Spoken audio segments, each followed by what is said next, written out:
Salut, c'est MB et aujourd'hui je vais vous montrer 10 logiciels que vous allez sans doute utiliser mais que vous ne saviez pas que c'était des SaaS.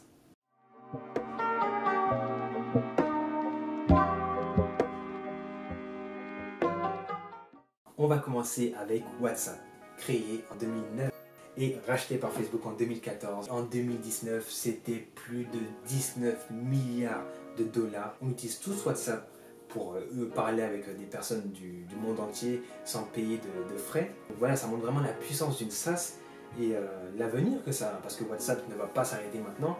Et j'imagine que voilà, si on, là j'ai pas encore le rapport de 2020, mais si le rapport de 2020 nous montre, j'imagine qu'il y a eu encore plus d'argent généré avec WhatsApp. Airbnb, créé en 2008, a généré plus de 4,7 milliards de dollars en 2019. La plateforme vous permet de louer votre bien, que vous soyez là ou pas, et permet du coup donc à des vacanciers de pouvoir avoir un logement pour une durée déterminée.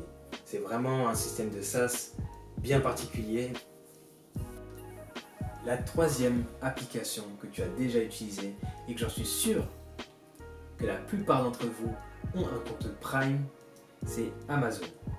On ne va pas parler de Amazon en entier, on va parler seulement de deux fonctionnalités d'Amazon, c'est Amazon Web Service et Amazon Prime Video. Donc Amazon Web Service. Amazon Web Service a été créé en 2002. C'est une plateforme qui permet à des entreprises de créer, enfin de héberger leur SaaS d'entreprise. Une SaaS d'entreprise, exemple, c'est alors vous avez une entreprise, vous avez un service client, mais pour que votre service client soit opérationnel, vous créez une SaaS qui est utilisée par votre équipe relation client et qui leur permet de gérer tout ce qui est appel, tout ce qui est demande du client, etc. Donc c'est une SaaS qui va être seulement utilisée chez vous et que vous pouvez héberger chez Amazon Web Service. Donc la deuxième fonctionnalité d'Amazon qu'on va étudier aujourd'hui, c'est Amazon Prime. Donc c'est disponible dans 70 pays. Il y a plus de 150 millions d'utilisateurs. Ça a représenté plus de 19,21 milliards de dollars en 2019 pour Amazon de revenus. C'est énorme. Alors la prochaine, vous l'avez sur votre téléphone, votre tablette, votre ordinateur et votre télé. Et vous savez quoi? C'est de la VOD.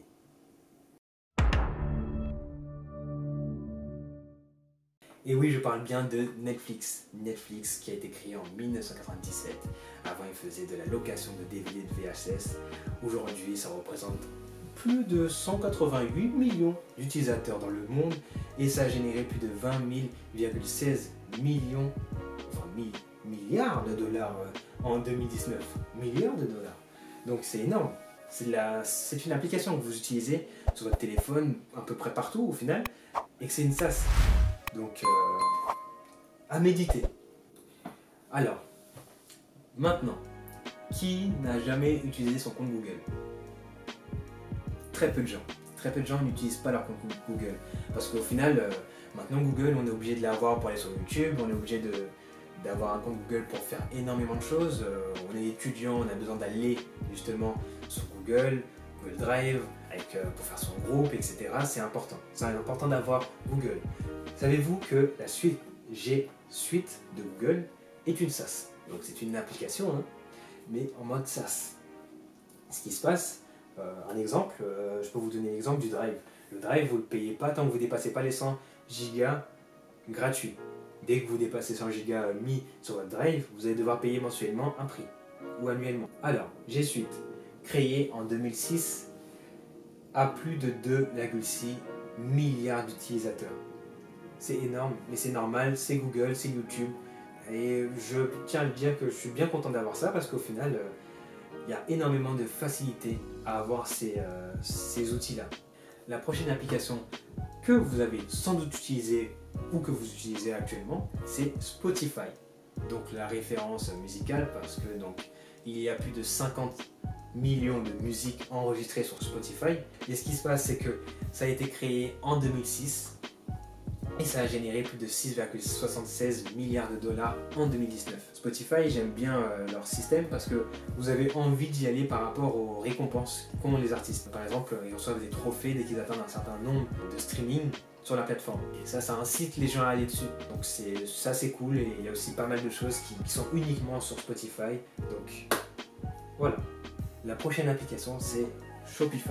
Shopify, principalement utilisé pour du dropshipping, aussi pour le business en ligne, la vente de PDF ou autres, de produits par abonnement, de box par abonnement. L'entreprise a été créée en 2006 et aujourd'hui elle est disponible dans plus de 175 pays et a généré en 2019 1,58 milliard de dollars. C'est une très grosse entreprise. Chez eux, vous payez par abonnement et avec un pourcentage de votre CA par mois.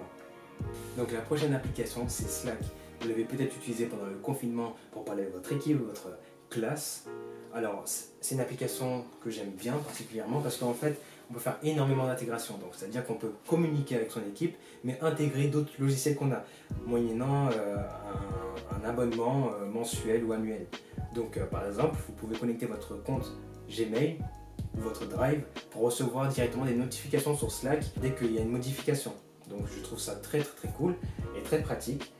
Donc voilà, en 2019, ça représente plus de 401 milliards de dollars de revenus. Il y a plus de 117 000 utilisateurs qui payent un abonnement. Donc comme je vous l'ai dit, voilà, il y a une partie que vous ne payez pas si vous ne prenez pas d'intégration. Et il y en a plus de 119 000 utilisateurs qui payent un abonnement. Donc c'est énorme. Alors la prochaine, vous l'avez sans doute utilisée pour vos déplacements, c'est Uber. Uber, comme vous voulez.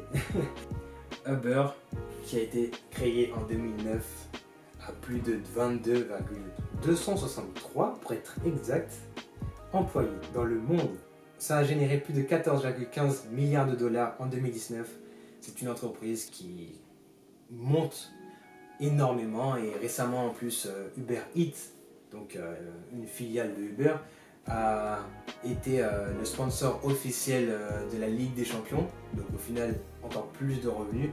Mais ça, peut-être que ça sera le sujet d'une autre vidéo si vous voulez que je analyse Uber ou une autre SaaS en entier. Alors la dernière des SaaS que je vais vous montrer, que vous connaissez sans doute, c'est la suite Adobe, Adobe Creative Cloud.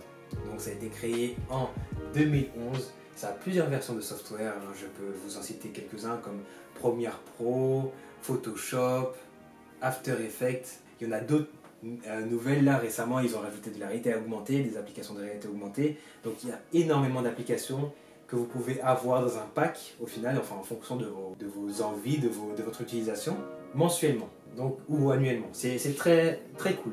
En 2019, ça a généré plus de 11 milliards d'euros. Et actuellement, il y a plus de 1,4 milliard d'utilisateurs actifs. Donc ce qui fait que cette SaaS est prospère au final parce que énormément de personnes utilisent les suites Adobe aujourd'hui pour faire des montages vidéo, faire des montages photos, des miniatures Facebook ou autres. Donc il y a énormément de personnes qui utilisent ça.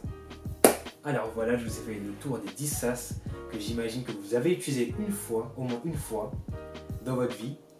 Et si ce n'est pas le cas, n'hésite pas à le dire en commentaire que tu ne l'as pas utilisé ou que tu les as utilisés.